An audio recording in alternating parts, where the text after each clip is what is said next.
start study groups? Did you say, hey, do you want to study? I mean, who initiates that?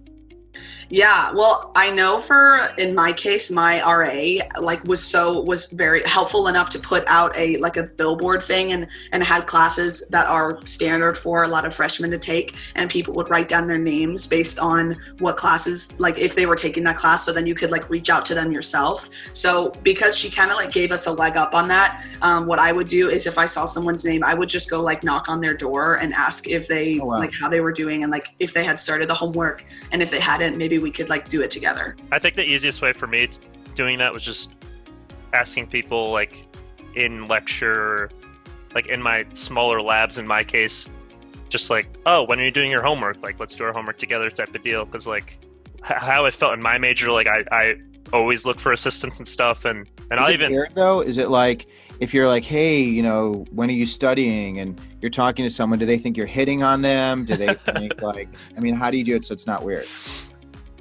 Honestly, I've never had trouble with it. Okay.